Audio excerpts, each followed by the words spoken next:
Hi, this is Al Manning, bringing you Adventures in Awareness from ESP Laboratory in Los Angeles. Our purpose at ESP Lab is to help you develop and harness your own psychic or extrasensory powers and apply them practically to make a better life for yourself and your family. Did you play with us last week in the thought transference or ESP experiment? Remember, our choices were one of the first 7 letters of the alphabet, A, B, C, D, E, F, or G. And if you heard G as in George, or thought it, or felt it, or guessed it, give yourself a positive mark and keep score, because remember, with 7 chances, if you're right more than once in 7 weeks, it's a very strong indication that you have strong ESP, and it's worth developing. Even if you don't, you should take a look at this thing too, because there's some in all of us. The simple love shown by our animal friends can teach us a lot about personal trends. Joy and companionship shared while together dissolves many walls between man, fur, and feather. More intelligent than their build. And yet, we've plenty to learn from your cute loving pet. What is the nature of contentment? And how long has it been since you enjoyed a feeling of really deep satisfaction? If you're like most of today's adults, it's been way too long. One good reason for the millions of pets living in our homes is the chance to renew our perspective by observing their habits and moods. Nothing relaxes a mind or captures its fancy more readily than watching a couple of kittens or puppies at play. They show us a sheer joy of experiencing life that many of us have nearly forgotten is possible. Yes, we humans are supposed to be vastly superior to the lower animals in all ways, but we let our so-called superiority manifest with such complexity that it shuts us off from the inherent strengths of our natures and life forces. It's hard even to imagine a neurotic cow. But the closer the animals come to modern man, the more of his problems they take on, until we find Beverly Hills full of pampered poodle psychiatrists. That's a roughie. And if we transfer our psychological hang-ups to our pets, how much more damage are we doing to our children? The simple fact that we can transmit our anxiety and other psychological pressures both to animals and other people is a demonstration of extrasensory communication. True, this is the kind of communication we can do without, but the potential for good in our lives is even greater than the negative we produced unconsciously this way. Think of the idea of a magnetic force charged with your anxiety. You've seen many times that it has a powerful effect on the people and even animals around you. Now contemplate the simple idea of reversing the charge on this magnetic field so that it is full of love, beauty, and enthusiasm. It becomes clear that by the simple act of changing your mood, you can make life more pleasant and beautiful for all who come near you, and perhaps through them to the whole city. In very young children, we regularly find this happy atmosphere or aura of enthusiasm, zest for life, and downright awe at the beauty and magnificence of the world. Men who have taken the trouble to pay attention to the little ones find much inspiration and upliftment for their trouble.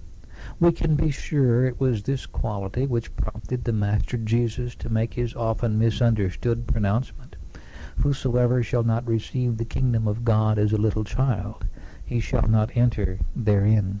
Somehow, it all seems to lead us back to the ideas of nonverbal communication, or what we more colorfully call extrasensory perception. Those who are socially aware make it a point to sense their companions' moods, and so adopt a compatible position. But how is that mood sensing accomplished?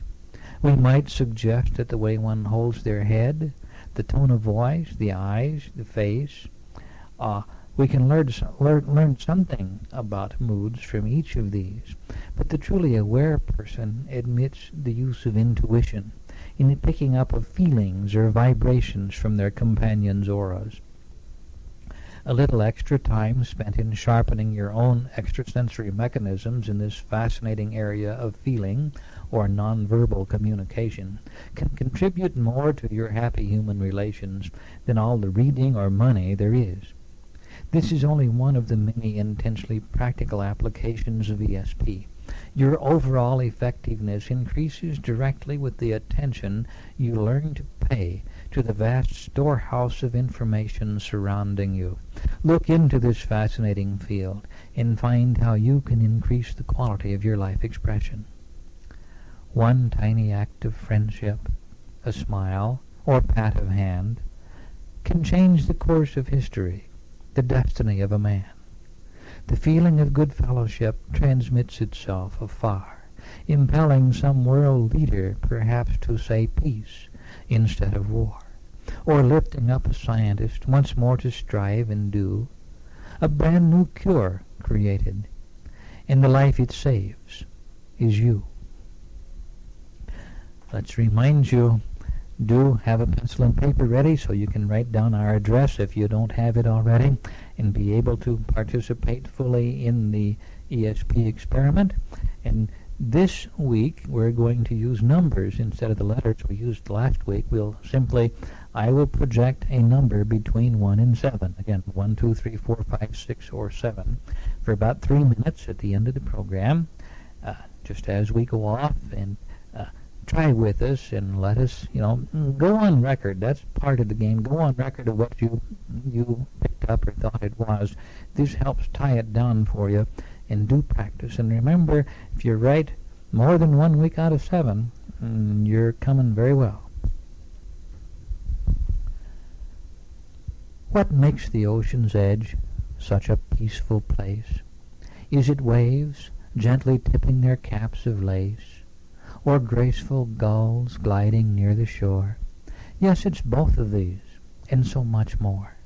We sense a power touching us there, permeating water, sand, and air.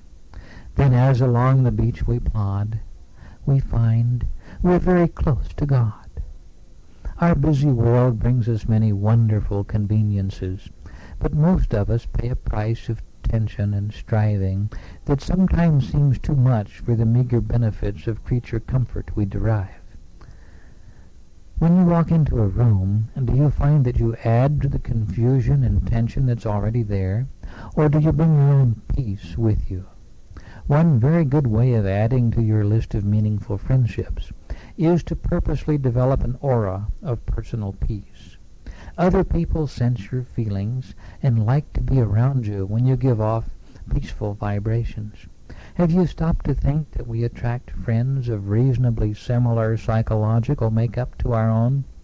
A little contemplation of the psychological health of your personal circle of friends will give you quite a new insight into your own dominant mood. Then, if you're not pleased with what you see, it's time to embark on a deliberate program of self-improvement. Take a 15-minute period when you first get up and at bedtime to contemplate the eternal qualities you personally wish to express. As you set your sights at these key times, so will the whole tenor of your life begin to change for the better.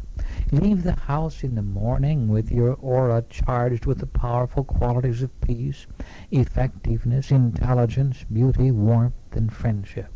Thus, those are the things which will be attracted to you during the day. Oh yes, there will be the inevitable times of testing when your resolve to keep to the more positive qualities will be tried to see if it's real or merely idle dreaming. And it's well to have an image of peace to fall back on during deep stress periods. As you might imagine from the opening bit of poetry, my personal place of peace is a mental spot on a tranquil beach. When confusion and stress draw too close, I simply turn on that mental picture of the beach and enjoy the cool blue of the water trimmed with the lacy white caps.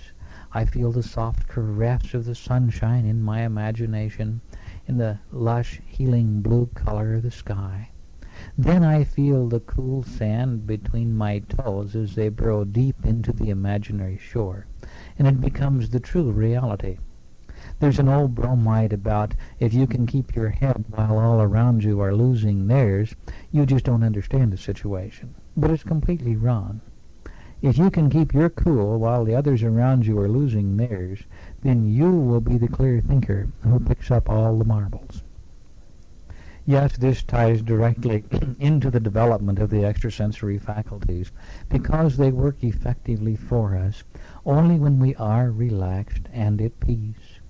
You can commune with the spirit world and find your personal mystic experience only when your personal peace is a force more powerful than the confusion around you. It's completely worth the effort to become an island of peace in the sea of chaos man calls modern civilization. It's easier than you might think, and nothing else will bring you as much plain old personal satisfaction. If you want to know more about this, be sure you do ask for some of our literature. There is a peace, a quiet peace, deep in the heart of man. That powerful and vibrant peace dares you to say, I can. Then anything you dream of is something you can do. The universal stream is a fount of strength for you. So seek that peace, that quiet peace, deep in the heart you own. True peace reveals the touch of God. You'll never be alone. And now let's give you the address to write me so you can tell me your impression as we play the psychic experiment together in just a moment. The address is Al Manning, care of ESP Laboratory, 7559 Santa Monica Boulevard, Los Angeles, California, 90046. We'll repeat that for you. Write me Al Manning, care of ESP Laboratory, 7559 Santa Monica Boulevard, Los Angeles, California, 90046.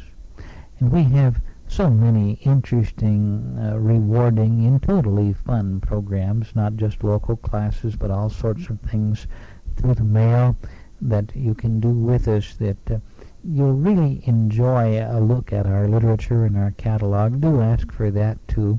But most important, play with us. Be sure that you are striving in this little way with us to harness, to recognize, to use your own extrasensory powers. Now, remember, our choices this time are numbers 1, 2, 3, 4, 5, 6, or 7. And just as we go off the air, I will take about 3 minutes to sit and quietly project to you one of those numbers, the one that is the target. Do make a note of it and drop us a note telling us what your impression was. It helps for my report card too. You know, the more clearly I can project, the better percentage of you out there in the audience that will get it and drop us the note to tell us. So help me get a good report card and help you recognize how very psychic you really are. Do play with us, and again, I will look forward to hearing from you, to hearing your comments about the ideas we have tried to share with you on the program, and questions. Do get into the act with us. Involvement, that's the fun. And now, as we prepare to sign off, I will begin to project one of those target numbers, the target. And so we'll say simply, goodbye for now, blessed be, and write us with your answers.